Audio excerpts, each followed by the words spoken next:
Salut à toi qui viens voir cette vidéo sur 5 conseils pour sortir de la pornographie. Cette vidéo, elle ne sort pas de nulle part, c'est-à-dire qu'il y a plusieurs personnes qui m'ont contacté après ma vidéo sur Parole libre, la pornographie. Et je me suis rendu compte, mais bon, je m'en doutais un petit peu, qu'il y en avait beaucoup qui étaient concernés par la pornographie, et beaucoup m'ont fait part du fait qu'ils n'arrivaient pas à s'en sortir, à se dégager de cette habitude. Alors je parle d'habitude, mais il y en a certains qui m'ont clairement dit qu'ils étaient concernés par une addiction à la pornographie.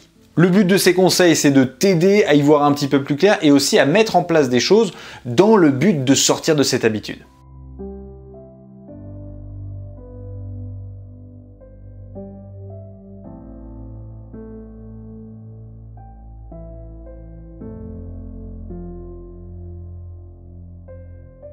Quelques petits préambules avant de rentrer dans le vif du sujet. A priori, si tu regardes cette vidéo, c'est que tu es concerné de près ou de loin par la consommation de films pornographiques. Sache que si cette habitude elle est vraiment ancrée en toi, ce n'est pas parce que tu décides d'arrêter d'en regarder que tu vas réellement arrêter d'en regarder. Ce que j'essaie de te dire, c'est qu'a priori, si tu décides d'arrêter l'usage de films pornographiques, eh bien c'est quelque chose qui va mettre du temps. Et oui, parce que comme tu as pris un pli, tu as habitué ton organisme, ton cerveau, tes passions, ton psychisme à obtenir une certaine récompense, on va appeler ça comme ça, en fonction d'un certain comportement. Sauf que t'es pas une machine qu'on peut reprogrammer comme ça simplement en bidouillant le code informatique. Pour que tu puisses quitter cette habitude, il va te falloir de la persévérance et du courage. Deuxième aspect à prendre en compte, c'est que personne va t'aider. Globalement, la société va pas t'aider, la plupart de tes connaissances vont peut-être pas t'aider non plus, les réseaux sociaux n'en parlons pas, TikTok, Insta, Facebook, etc. Finalement, la pulsion sexuelle, la pulsion de vie, c'est quand même une pulsion qui marche vachement bien pour vendre des trucs. Donc on va être globalement plutôt sur un champ de bataille où tu vas être assailli en permanence d'images qui vont peut-être te faire penser à de la pornographie. Mais en plus, on va peut-être pas te comprendre, et ça c'est peut-être un petit peu plus pénible. C'est-à-dire que tu vas arrêter de consommer du porno, tu vas finalement ne plus vouloir en entendre même parler, et certaines personnes vont pas comprendre cette décision. Et ils vont te dire, mais t'es un petit peu cinglé, ou finalement t'es pas forcément très net de t'imposer ça, alors que c'est finalement assez bas de gamme comme consommation. Donc tu retiens bien, ça va te prendre du temps, on va pas t'aider, et en plus on va pas te comprendre. Le but de ces conseils, c'est de prendre un petit peu de hauteur, parce qu'il y a trop de personnes qui m'ont parlé de leurs conseils pour sortir du porno, et qui me semblent un petit peu ras des pâquerettes, du style j'ai pété mon téléphone, j'ai jeté mon ordinateur par la fenêtre, je me suis mis à faire 4 heures de sport par jour, j'ai commencé la drogue, ça va beaucoup mieux, j'ai arrêté le gluten parce que ça perturbait mes hormones, et résultat j'avais trop de pulsions de libido, soit pour des mecs, soit pour des femmes, et résultat j'arrive plus à me contrôler. Voilà, moi je suis plus à te donner des conseils du type comportemental, et pas forcément les conseils extrêmes qui ne vont pas durer dans le temps. Ces conseils ne te disent pas qu'il faut à tout prix que tu les appliques tous dans l'ordre qui a été dit, etc. Non, sois très libre par rapport à ça. Prends que ce qu'il y a de bon. Ceci étant posé, rentrons dans les 5 conseils.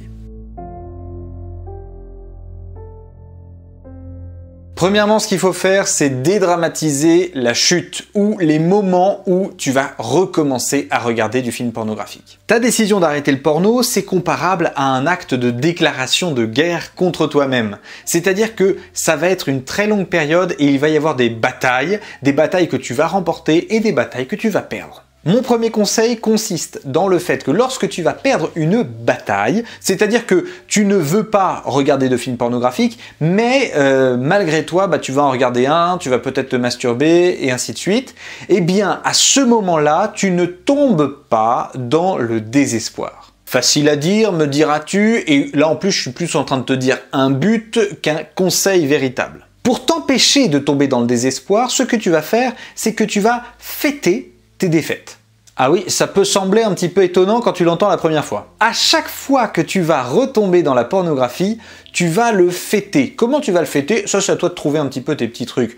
Ça peut être, tu t'offres un bon resto, tu t'offres une bonne, je sais pas, une bonne bouffe, tu vas au ciné, tu te fais... Voilà, un truc qui va être festif pour toi. Parce que ce que tu vas fêter, ça n'est pas évidemment le fait d'être tombé dans le porno. C'est le fait que tu as tenu entre les deux chutes. Et alors au début, ou même parfois, en fonction de certains moments, en fonction de ton état, etc., eh bien entre l'intervalle qu'il y aura entre ces deux chutes, eh ben ça peut être parfois une journée, ou même quelques heures. Il n'empêche, force-toi à voir que dans cet intervalle, tu n'es pas retombé dans le porno. Alors je te conseille, plus le temps passé entre les deux chutes est long, plus tu fais une grosse fête, quoi. Tu marques le coup pour toi. Parce qu'objectivement, quand tu y penses, ce combat-là, tu le mènes d'abord pour toi. Tu le mènes pas pour les autres. Et tu ne le mènes pas pour te sentir bien vis-à-vis de telles normes sociales, etc.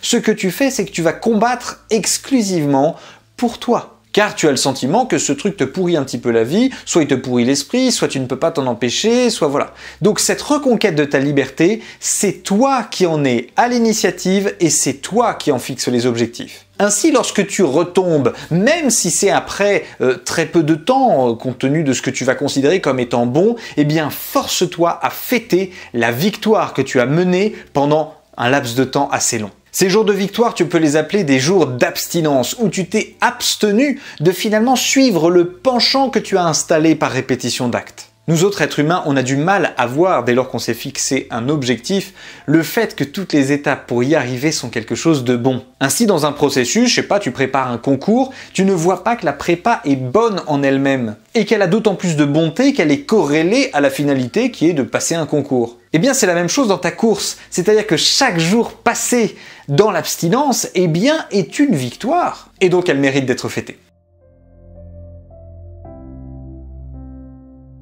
Se faire plaisir. Ah oui, se faire plaisir, c'est très important. Pourquoi? Parce que le porno t'apporte une énorme dose de plaisir, au niveau chimique, au niveau psychologique. Et donc il va falloir quand même trouver des choses pour ne pas être complètement anémié en plaisir. Alors je sais qu'il y a certaines personnes qui me disent « Oh, moi j'ai tout arrêté d'un coup, j'ai arrêté la bouffe, la clope, le porno, bref tout en même temps. » Super, si ça a fonctionné pour vous, c'est génial, c'est pas le cas de la plupart des personnes. Donc si tu veux réellement pouvoir tenir dans la durée, il va falloir que tu te fasses plaisir. Tu es dans une attitude de sevrage et donc tu n'es pas dans ton état normal. Ah, là, on touche quelque chose d'essentiel. La normalité, ce n'est pas d'être esclave de ses pulsions ou de ses passions. La normalité, c'est d'être libre. Et donc, il va falloir que tu sois capable de ne pas trop t'en demander dès lors que tu essayes de te libérer de quelque chose. Et tu le verras très bien, il y aura énormément de difficultés si par exemple au travail ça va pas fort, en famille ça va pas, dans ton couple ça ne va pas bien, si tu essayes de quitter une autre addiction,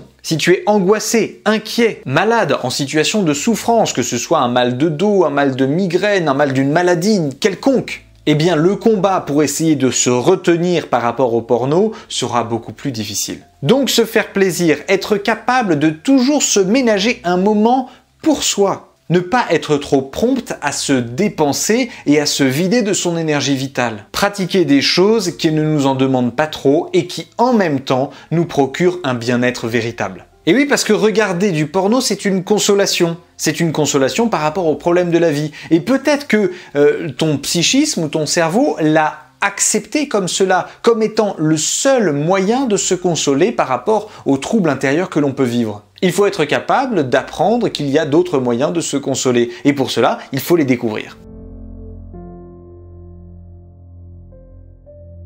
En parler. Oui, je sais, j'ai dit en préambule que la plupart des gens pourraient ne pas comprendre quel est le processus dans lequel on s'engage. Quand je dis en parler à quelqu'un, il faut que tu comprennes bien que le mot « quelqu'un » c'est le plus important. Tu ne vas pas en parler à n'importe qui. Tu ne peux pas en parler par exemple à quelqu'un qui est trop proche de toi. C'est toujours compliqué avec un conjoint ou une conjointe, puisque le conjoint ou la conjointe aura tendance à prendre pour lui le fait que tu regardes du porno. Et donc s'ajoutera au fait d'être un petit peu désespéré de toi, le fait que tu culpabiliseras de faire du mal à la personne que tu apprécies particulièrement. Il faut prendre quelqu'un qui a une neutralité par rapport à ce sujet et dans la relation que tu as avec lui. Et c'est là que les amis rentrent en jeu, puisque les amis véritables sont les personnes vis-à-vis desquelles on peut se livrer et on peut pouvoir dire « bah là, je me suis viandé » ou « le week-end dernier, j'ai pas pu m'empêcher, je suis allé regarder un film pornographique ». Tu vas me dire quel est l'intérêt d'en parler à cet ami? Eh bien, tu sors de la spirale du secret et du repli sur toi que tu vas forcément éprouver comme confortable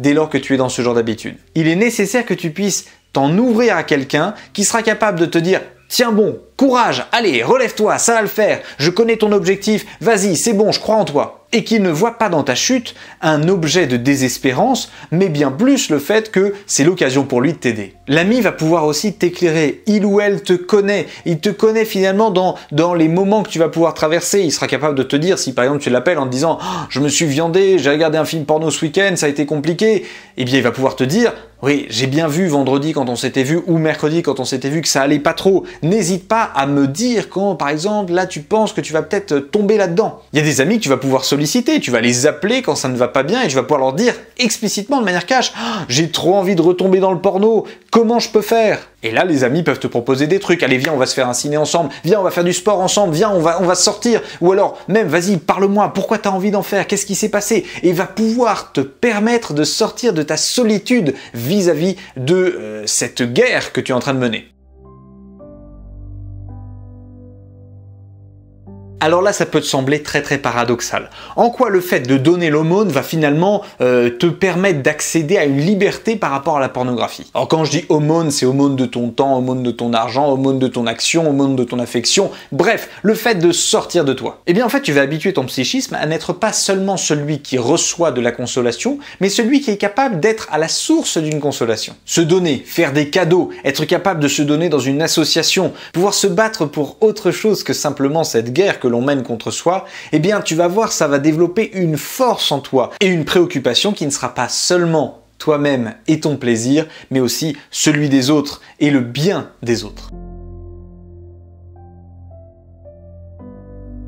Dernier conseil, et c'est le plus difficile à mettre en œuvre alors que c'est pourtant un des plus efficaces, c'est le fait de pouvoir aller voir un psychologue qui va pouvoir avoir un regard sur les causes. Pourquoi ce conseil est si difficile à mettre en place? Alors il y a plusieurs raisons. C'est que peut-être que dans ton esprit tu te dis si je vais voir un psy c'est que je suis vraiment un pervers, un malade mental, quelqu'un qui a vraiment besoin de se faire soigner, quelqu'un qui devrait être interné. Alors ne t'inquiète pas, je te rassure, pas du tout. Le psychologue, il est à même de pouvoir traiter un éventail de problématiques très larges et qui ne sont pas uniquement dans le cas extrême de la perversion congénitale. La force du psychologue, c'est qu'il va te permettre de pouvoir saisir quelles sont les causalités qu'il y a derrière ce comportement. Peut-être de creuser avec toi aussi des événements qui auraient pu enclencher ce genre de choses. Enfin, il va pouvoir te permettre de mettre en place des petits comportements très pratiques qui vont te permettre d'arrêter la pornographie. Alors, il y a d'autres personnes qui veulent pas aller voir des psychologues parce que c'est un peu humiliant. Mauvais calcul. Très mauvais calcul. En réalité, le sentiment d'humiliation que tu peux éprouver après avoir regardé un film pornographique est bien plus grand que celui que tu vas avoir lorsque tu vas prendre la décision d'appeler un psychologue et de prendre rendez-vous avec lui. Alors par contre, il faut tomber sur le bon psychologue qui comprendra que le porno c'est vraiment un problème pour toi et il ne s'agit pas du fait que tu as une mauvaise représentation du porno et que en fait le porno c'est quelque chose de génial, c'est juste que tu le vis mal en raison de ton éducation. Par ailleurs, ton éducation peut évidemment te mettre des bâtons dans les roues, ça c'est possible. Mais c'est comme tout, il y a le bon cordonnier et le mauvais cordonnier, il y a le bon psychologue et le mauvais psychologue. Si dans la première séance tu sens que finalement le fit passe pas, eh bien tu vas voir un autre psychologue, ça pose pas de problème. Et alors je te fais juste une petite demande, si tu vois d'autres conseils qui pourraient aider d'autres personnes, eh bien n'hésite pas à le mettre en commentaire, c'est toujours très précieux et je t'en serai vraiment très reconnaissant. Courage à toi dans cette démarche, en tout cas si jamais il t'arrive de retomber dans la pornographie, re-regarde cette vidéo si elle te met un petit peu à la patate, parce que c'est le but, ça n'est pas grave de retomber dans le porno, réessaye d'être abstinent le plus longtemps possible et tu verras que ce sera un moyen d'épanouissement le plus grand pour toi, puisque tu vas regagner en liberté. N'hésite pas à partager massivement cette vidéo, tu prends tous tes contacts, WhatsApp, TikTok, Instagram, etc. Tu diffuses un maximum et tu dis voilà, pour toutes les personnes qui veulent réellement s'arrêter au niveau du porno, 5 conseils assez pratiques et assez simples à mettre en place. Merci d'avoir regardé, à très bientôt pour une nouvelle vidéo et n'oublie pas que la liberté, c'est ta vocation. Tu peux t'abonner, tu peux t'abonner, tu peux t'abonner. Tu veux lâcher un j'aime, laisse-toi aller, donner ton avis, bah tu peux commenter, rejoindre une belle communauté. Y'a qu'une chose à faire, bah tu peux t'abonner, tu peux t'abonner, tu peux t'abonner.